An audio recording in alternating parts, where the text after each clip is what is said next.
Subscribe now and press the bell icon. Never miss an update.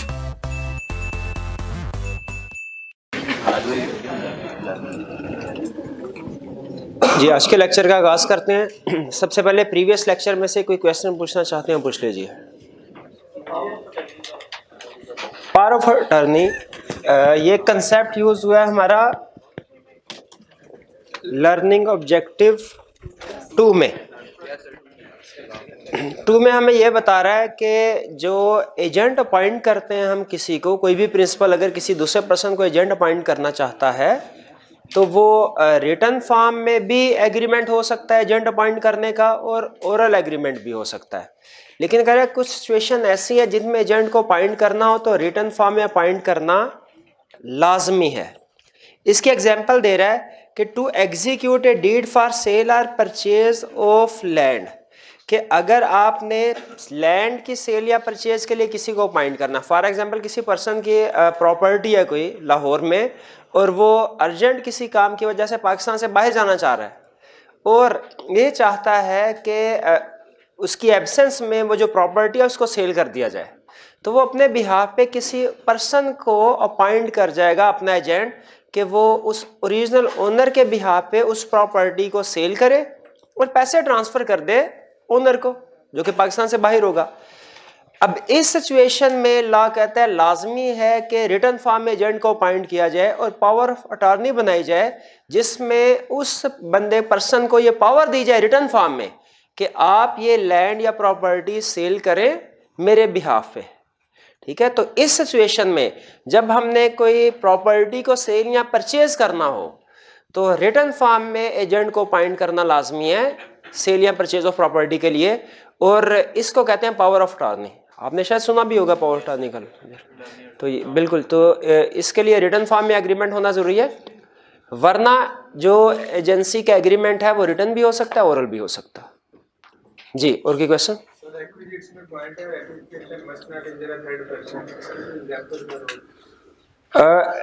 Requisites में requisites of valid ratification में कह रहा है ratification must not injure a third person, यानी ratification से किसी थर्ड पार्टी को कोई नुकसान नहीं होना चाहिए। यानी हमें यह बताना चाह रहा है कि क्रिमिनल एक्टिविटी की, किसी क्रिमिनल एक्टिविटी की रेटिफिकेशन नहीं हो सकती। ठीक है जी, और कोई क्वेश्चन? चलिए आज का लेक्चर स्टार्ट करते हैं।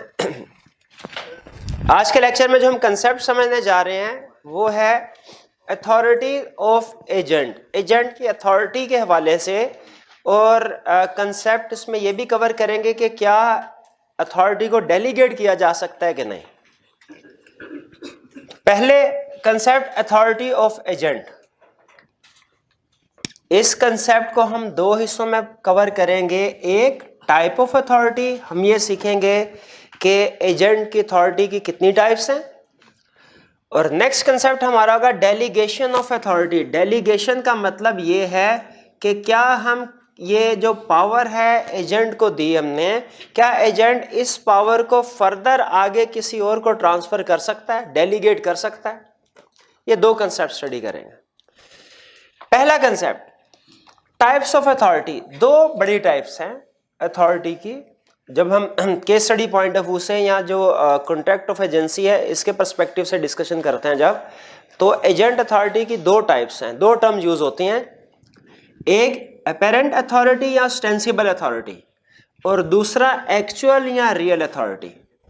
ये अपेरेंट या ऑस्टेंसिबल अथॉरिटी कौन सी अथॉरिटी की होती है? ऐसी अथॉरिटी जो कि थर्ड पार्टी एज्यूम करे कि एजेंट के पास है। थर्ड पार्टी यानी कस्टमर प्रिज्यूम करें, एज्यूम कर सकते हैं कि ये पावर एजेंट के पास है, उसे कहते हैं अपेरेंट या ऑस्टेंसिबल। और इसका अपोजिट है एक्चुअल या रियल अथॉरिटी, वो अथॉरिटी जो कि एक्चुअली प्रिंसिपल ने एजेंट को दी हो। ठीक है, दोनों में फर्क है। जैसे फर्ज कीजिए कि प्रिंसिपल ने थर्ड पार्टी, मर्केंटाइल एजेंट जो होते हैं इनमें एज्यूम किया जाता है कि उनके पास पावर है कि वो प्रिंसिपल की गुड्स को सेल कर सकते हैं एट एनी प्राइस। ये एज्यूम किया जाता है कि जिस एजेंट को हमने अपॉइंट किया कि हमारी जो मर्केंटाइल एजेंट है हमारा, हमने उससे कहा कि जी आप हमारी गुड्स को सेल कीजिए, तो एज्यूम किया जाता है उसके पास पावर है कि वो किसी भी प्राइस पे उस चीज को सेल कर सकता है।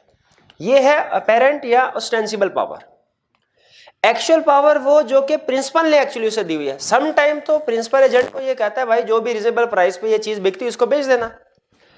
सम टाइम प्रिंसिपल एजेंट को ये कहता है कि आपने इस चीज को फॉर एग्जाम्पल 100 रुपीज से कम प्राइस पे नहीं बेचना।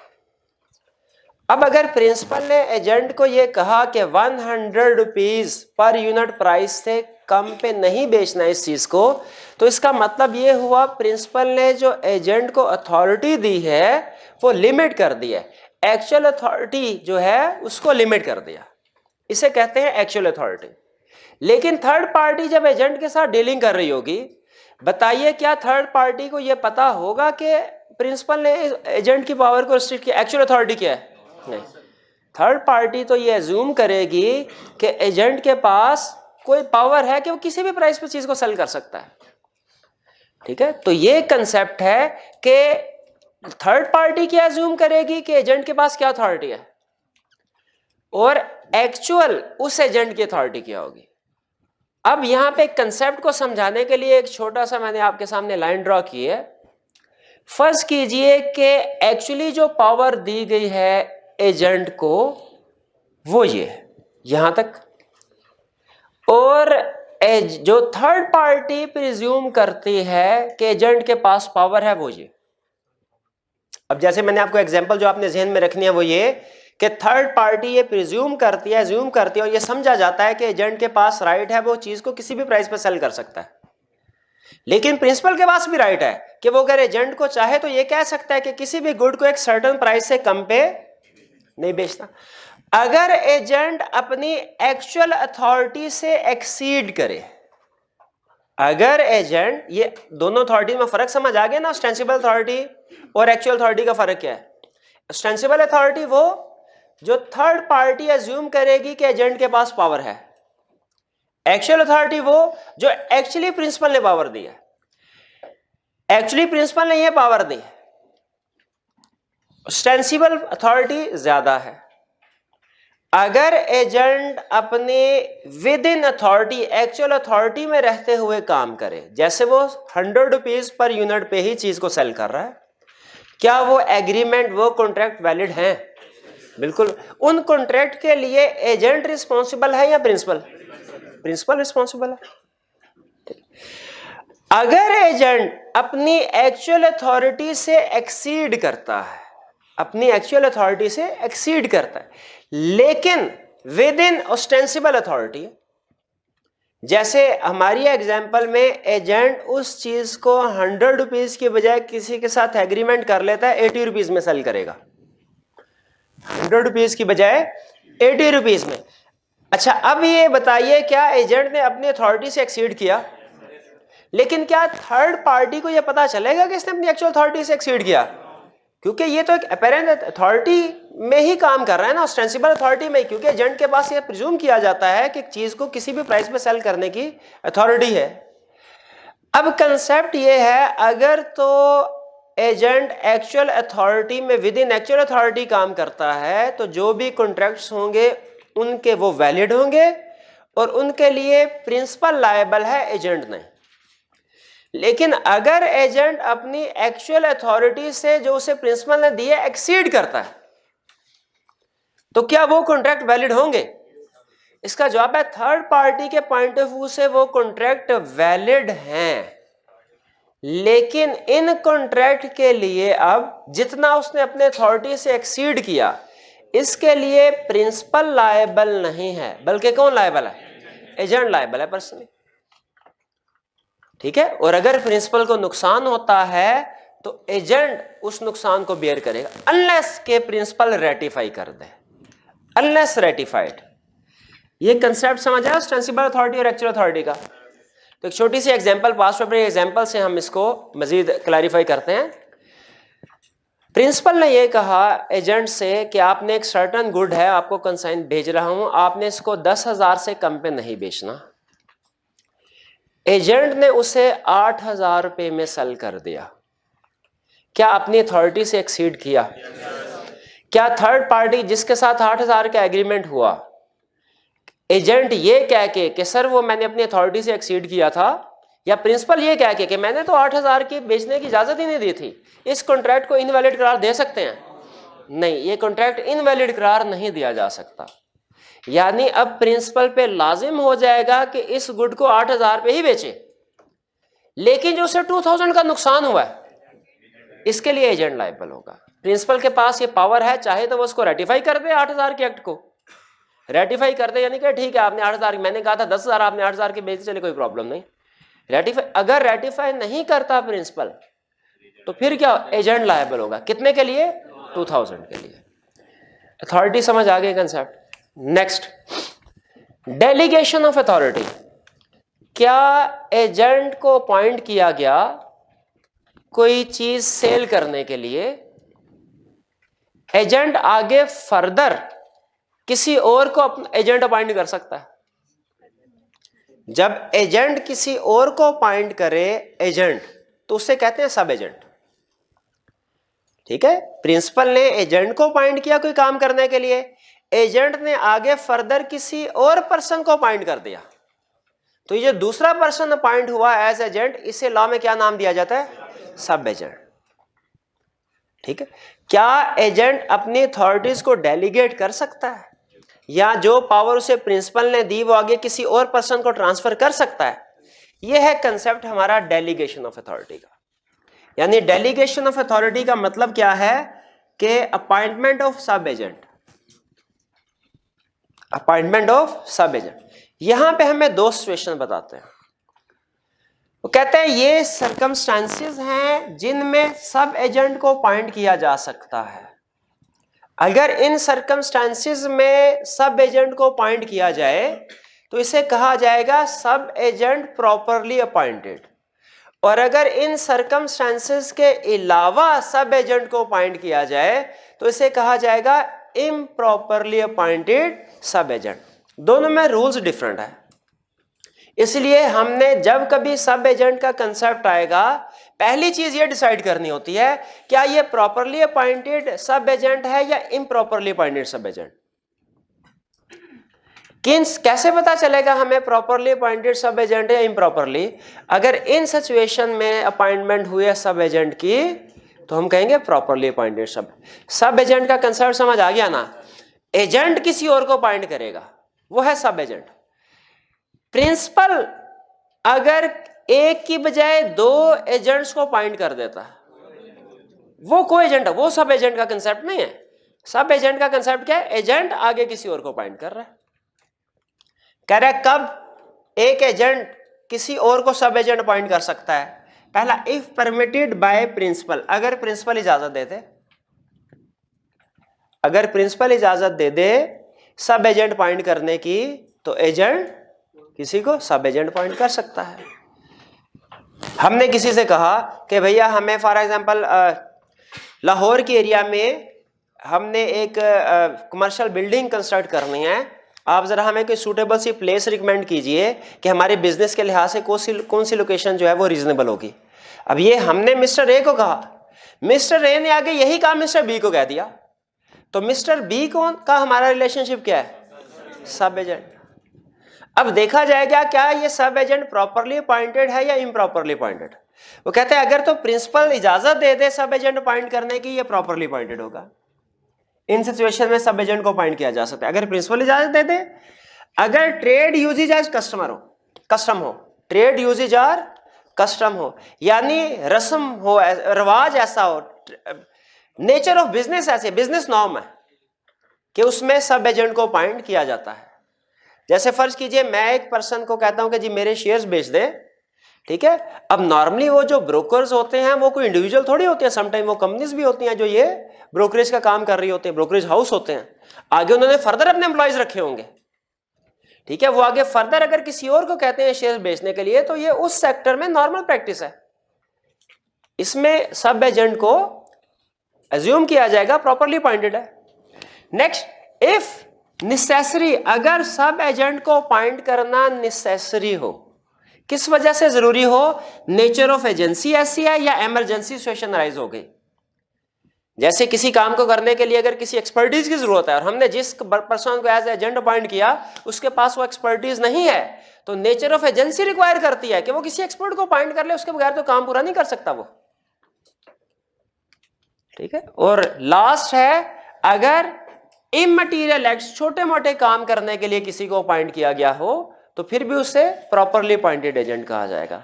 ये वो सर्कमस्टांसेस हैं जब एक एजेंट किसी दूसरे को सब एजेंट अपॉइंट कर सकता है। कौन सी सिचुएशन? अगर प्रिंसिपल इजाजत दे दे, अगर ट्रेड यूजेज या कस्टम हो, बिजनेस में नॉर्मल हो प्रैक्टिस सब एजेंट अपॉइंट करना, अगर नेसेसरी हो, किस वजह से? नेचर ऑफ एजेंसी की वजह से या इमरजेंसी सिचुएशन की वजह से। ठीक है। नेचर ऑफ एजेंसी का क्या मतलब कि हो सकता है किसी एक्सपर्टीज की जरूरत हो और हमारे एजेंट के पास वो एक्सपर्टीज नहीं है जो काम करने के लिए जरूरी है। और लास्ट, अगर इमटेरियल एक्ट्स के लिए सब एजेंट को अपॉइंट किया जाए। ये वो सिचुएशन है जब सब एजेंट को अपॉइंट किया जा सकता। अगर इन सिचुएशन में से किसी भी सिचुएशन में एजेंट को अपॉइंट किया गया, इसे क्या कहेंगे? प्रॉपरली अपॉइंटेड सब एजेंट।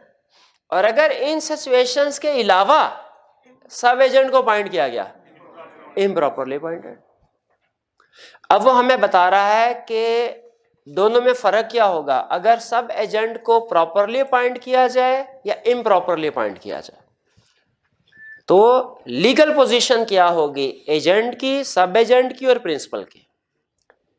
पहले, अगर प्रॉपरली अपॉइंटेड हो, अगर सब एजेंट को प्रॉपरली अपॉइंट किया गया यानी प्रिंसिपल की इजाजत के साथ, तो कहते हैं सब एजेंट लायबल होगा एजेंट को। सब एजेंट किसको लायबल होगा? किसको जवाबदेह होगा? एजेंट को, प्रिंसिपल को नहीं। सब एजेंट किसको लायबल है? एजेंट को, प्रिंसिपल को नहीं। हाँ, अगर सब एजेंट कोई फ्रॉड करता है, कोई विलफुल रॉन्ग एक्ट करता है, उस सूरत में प्रिंसिपल डायरेक्ट सब एजेंट को सू कर सकता है, उसके खिलाफ केस फाइल कर सकता है। वरना नॉर्मल रूल हमारा क्या होता है? सब एजेंट लायबल है एजेंट को और एजेंट लायबल है प्रिंसिपल को और प्रिंसिपल लायबल है थर्ड पार्टीज को। नॉर्मल रूल हमारा क्या चलता है? सब एजेंट लायबल है एजेंट को, एजेंट लायबल है प्रिंसिपल को और प्रिंसिपल लायबल है थर्ड पार्टीज को। क्योंकि एजेंट या सब एजेंट ने अपनी मर्जी से तो कोई काम नहीं किया, ऑन बिहाफ ऑफ प्रिंसिपल किया, तो थर्ड पार्टी के लिए कौन? प्रिंसिपल। लेकिन अगर सब एजेंट ने फ्रॉड किया हो या जानबूझ के कोई गलत काम किया हो, इस सूरत में प्रिंसिपल डायरेक्टली सब एजेंट के खिलाफ केस फाइल कर सकता है। वरना अगर कोई और सिचुएशन है तो सब एजेंट की लायबिलिटी किसकी तरफ होगी? एजेंट की तरफ। और एजेंट किसको लायबल होगा? प्रिंसिपल की तरफ। ये किस सिचुएशन में होगा? अगर सब एजेंट को प्रॉपरली अपॉइंट किया गया। अगर सब एजेंट को इम्प्रॉपरली अपॉइंट किया गया, इम्प्रॉपरली का मतलब क्या? कि प्रिंसिपल की इजाजत के बगैर, ठीक है, प्रिंसिपल ने कोई इजाजत नहीं दी और कोई जरूरत भी नहीं थी, ठीक है, बिला वजह गैर जरूरी तौर पे उसको अपॉइंट किया गया, उस सूरत में हम कहेंगे ये सब एजेंट इम्प्रॉपरली। इस सिचुएशन में भी जो सब एजेंट है वो लायबल टू एजेंट ही है। इम्प्रॉपरली अपॉइंट भी किया गया हो या चाहे प्रॉपरली अपॉइंट किया गया हो, दोनों सूरतों में सब एजेंट किसको लायबल है? एजेंट को। एजेंट किसको लायबल है? प्रिंसिपल को भी और थर्ड पार्टीज को भी। क्योंकि अब सब एजेंट का जो काम है प्रिंसिपल उसकी जिम्मेदारी नहीं लेगा, प्रिंसिपल कहेगा ये तो आपने मेरी इजाजत के बगैर अपॉइंट किया है। अब इस काम के लिए लायबिलिटी एजेंट की होगी टुवर्ड्स थर्ड पार्टीज, प्रिंसिपल की नहीं होगी। Principal not liable to third parties. Compare कीजिए दोनों में क्या फर्क है? सिमिलरिटी क्या है? दोनों सिचुएशन में सब एजेंट लायबल है एजेंट को, प्रिंसिपल को नहीं। लेकिन अगर एजेंट ने कोई फ्रॉड किया या विलफुल रॉन्ग एक्ट, जानबूझ के कोई गलत एक्ट किया, उस सूरत में प्रिंसिपल डायरेक्टली एक्शन ले सकता है सब एजेंट के खिलाफ, नॉर्मली नहीं, ठीक है। और यहां पे अगर प्रॉपर्ली अपॉइंट किया गया है तो उसके एक्ट का रिस्पॉन्सिबल है, लायबल है प्रिंसिपल फॉर थर्ड पार्टीज। लेकिन अगर सब एजेंट को इम्प्रॉपरली अपॉइंट किया गया है तो प्रिंसिपल थर्ड पार्टी को लायबल नहीं। कौन लायबल है? एजेंट। ठीक है, फिर से जरा बताइए, वो केस स्टडी में पूछ सकता है, रिपोर्टेशन के क्वेश्चन में पूछ सकता है। अगर एजेंट को प्रॉपरली, सब एजेंट को प्रॉपरली अपॉइंट किया गया है, क्या लीगल पोजीशन होगी सब एजेंट की, एजेंट की और प्रिंसिपल की? सब प्रॉपरली अपॉइंट किया गया, sub agent liable to agent, not to principal, except fraud and wilful wrong. Sub agent liable to agent हो गया, फिर agent liable to and principal liable to third parties. और अगर इम्प्रॉपरली अपॉइंट किया गया है तो प्रिंसिपल कहेगा भाई मेरी जिम्मेदारी कोई नहीं।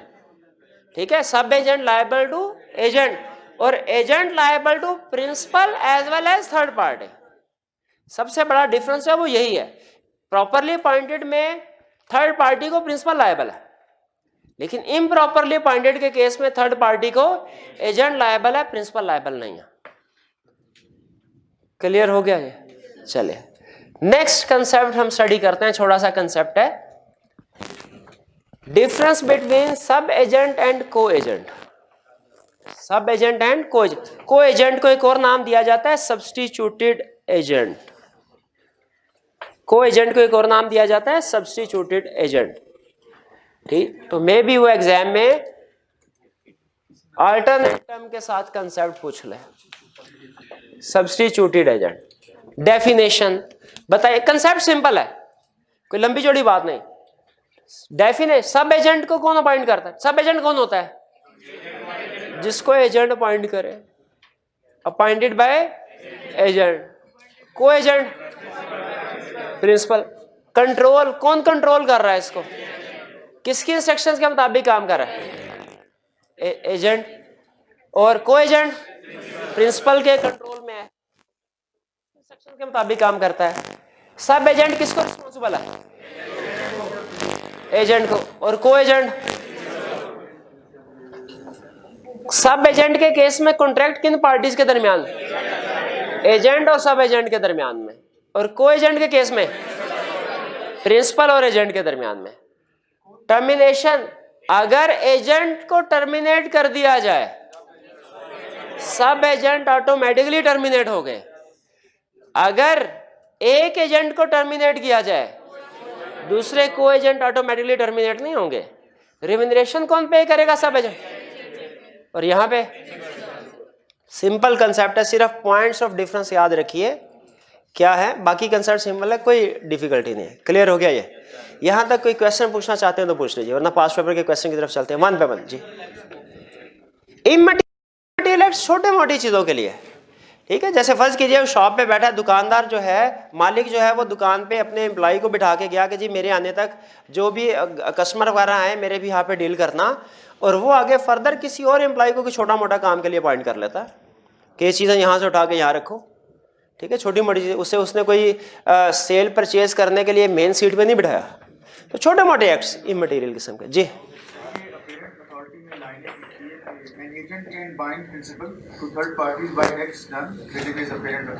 जी जी बिल्कुल। तो वो कह रहा है कि लाइन, भाई कह रहे हैं कि लाइन लिखी हुई है कि जो एजेंट है अगर वो अपनी एक्चुअल अथॉरिटी से एक्सीड भी करता है, ऑस्टेंसिबल अथॉरिटी में काम कर रहा है लेकिन एक्चुअल अथॉरिटी से एक्सीड भी किया, स्टिल वो थर्ड पार्टी के साथ प्रिंसिपल को बाइंड कर सकता है। उसके एक्ट्स के लिए, उसके एक्ट्स प्रिंसिपल पे बाइंडिंग होंगे।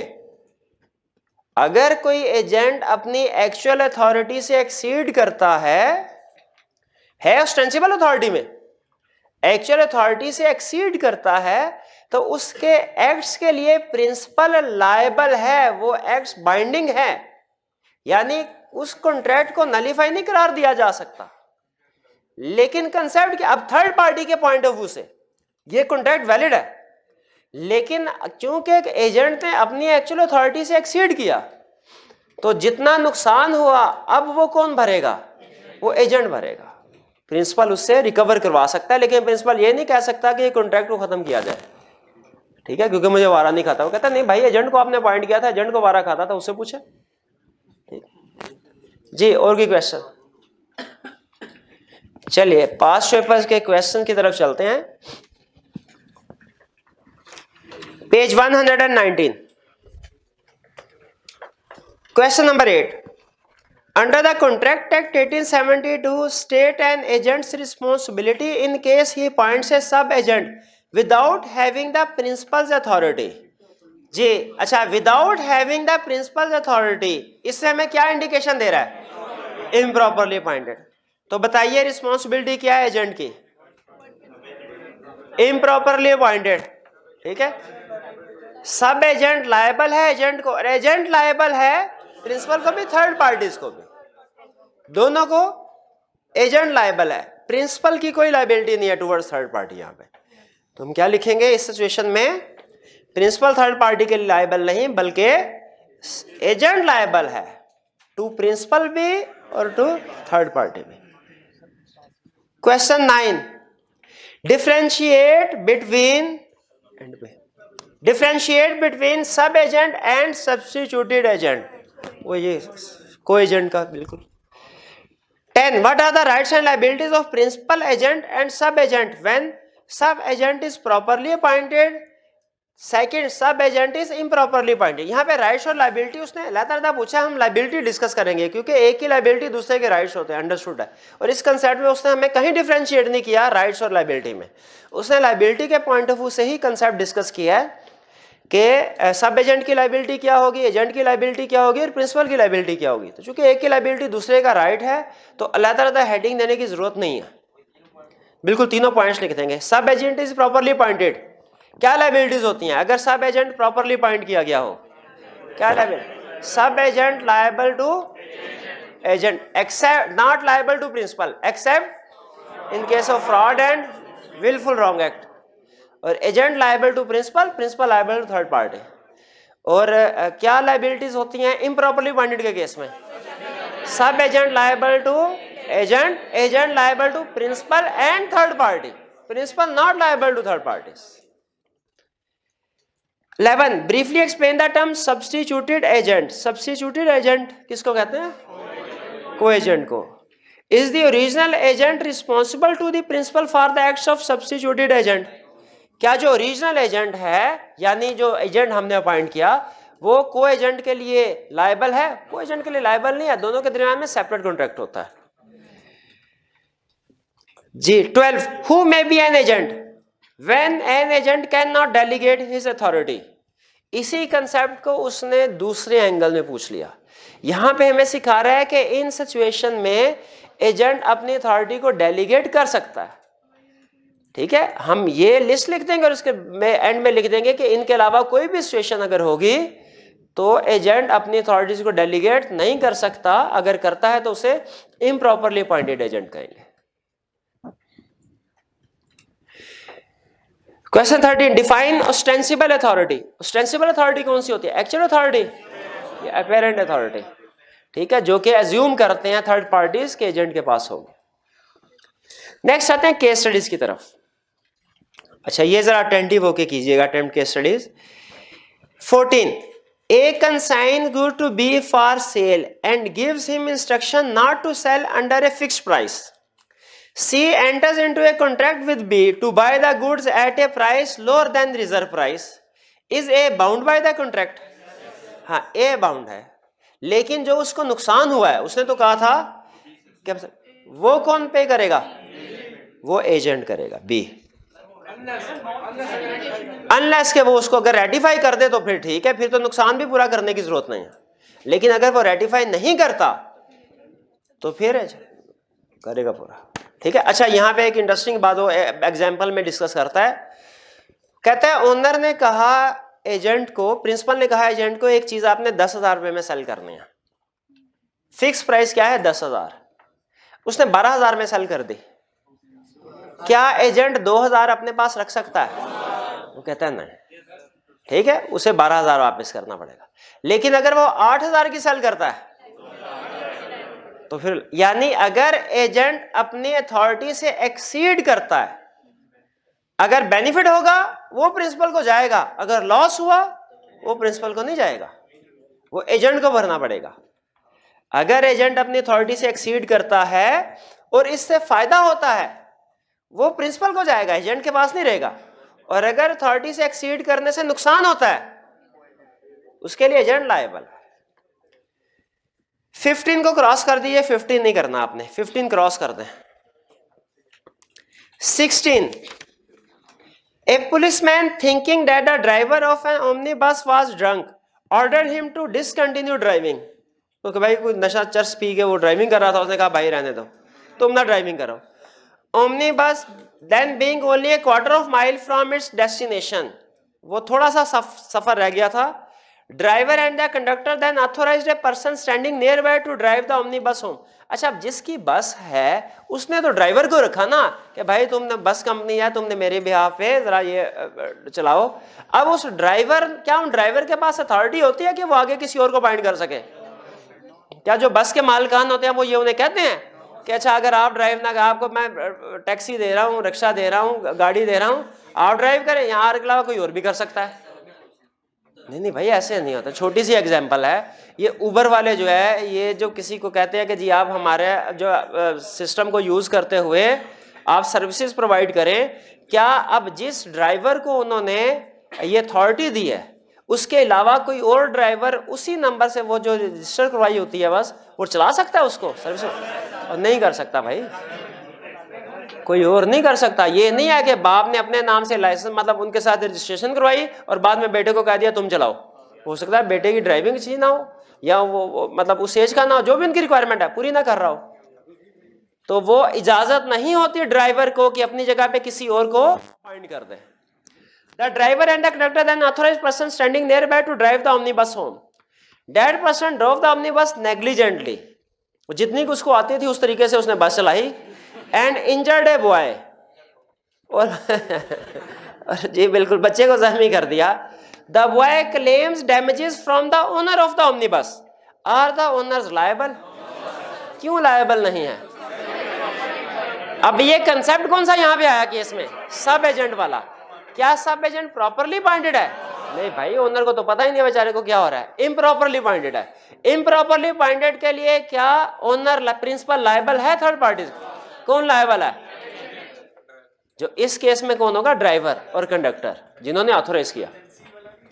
जी नहीं, इसमें आपको लग रहा है कि कोई इमरजेंसी सिचुएशन थी तो भाई वो ड्राइवर उसको स्टॉप कर दिया, वो गाड़ी साइड में करके कहता ठीक है भाई मुसाफिरों को टिकट पैसे वापस करता, ठीक है, इसमें कोई इमरजेंसी की सिचुएशन नहीं। जी 17, an agent authorized by a power of attorney to operate a business but not to borrow money। अच्छा, रिटर्न फॉर्म में पावर ऑफ अटॉर्नी दिया, उसमें क्या लिखा कि आप बिजनेस कीजिए, सेल परचेज कीजिए, भाई किसी से उधार ना लेना, लोन ना लेना, बैंक से कर्जा ना लेना।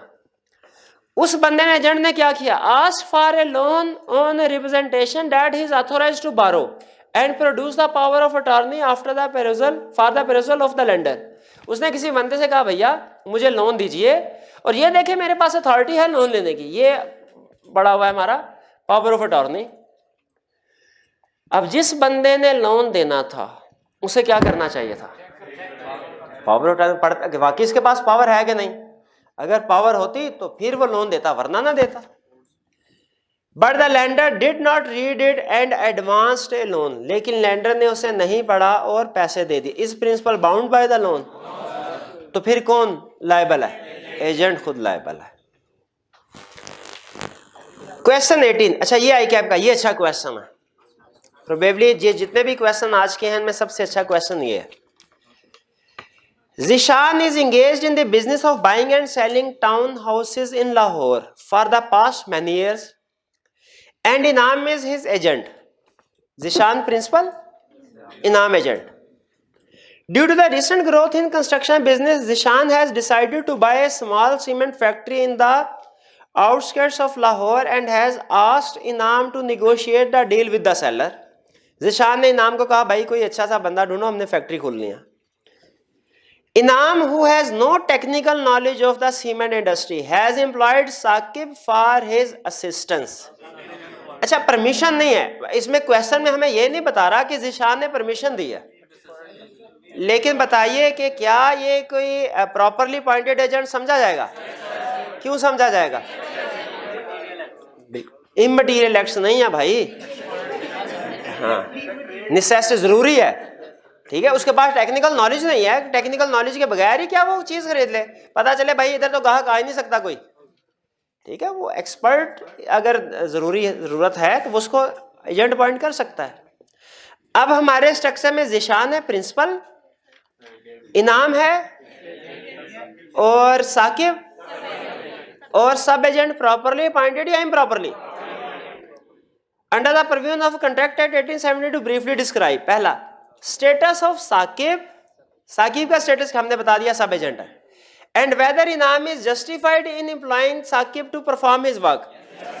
जस्टिफाइड है क्यों, हम उसे बता देंगे, क्योंकि नेसेसरी है because of nature of agency. Second, Saqib's responsibility towards Inam and Zeeshan. Saqib is responsible liable to इनाम, not to Zishan, except for fraud. यानी अगर साकिब कोई फ्रॉड करता है फिर वो ज़िशान को लायबल होगा, वरना इनाम। ज़िशान डायरेक्ट साकिब से कुछ पूछ नहीं कर सकता। Third, Inam's responsibility for Saqib's act if employed without Zeeshan's authority. अब इसका क्या मतलब है, इम्प्रॉपरली अपॉइंटेड है, तो अब एजेंट, इनाम यानी एजेंट की क्या रिस्पॉन्सिबिलिटी होगी, वो लायबल है ज़िशान को भी, थर्ड पार्टी को भी, for the acts of Saqib. ये क्लियर हो गया क्या स्टडी? चलिए, ये था हमारा आज का कंसेप्ट। इसमें कोई क्वेश्चन पूछना चाहते हैं तो पूछ लीजिए। आप कोई क्वेश्चन पूछना चाह रहे थे?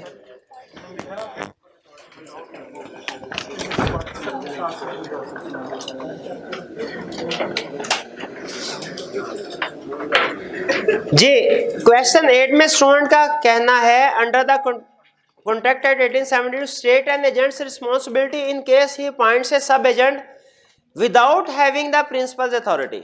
विदाउट हैविंग द प्रिंसिपल, ये जो without having the principal authority है, इनसे हमें किस तरफ लेके जाना चाह रहा है? स्टूडेंट कह रहे सर ये भी तो हो सकता है अथॉरिटी नहीं है प्रिंसिपल की, लेकिन इनमें से कोई केस हो, ठीक है, इनमें से कोई, अगर इनमें से कोई केस होता तो क्वेश्चन में उसका जिक्र करता।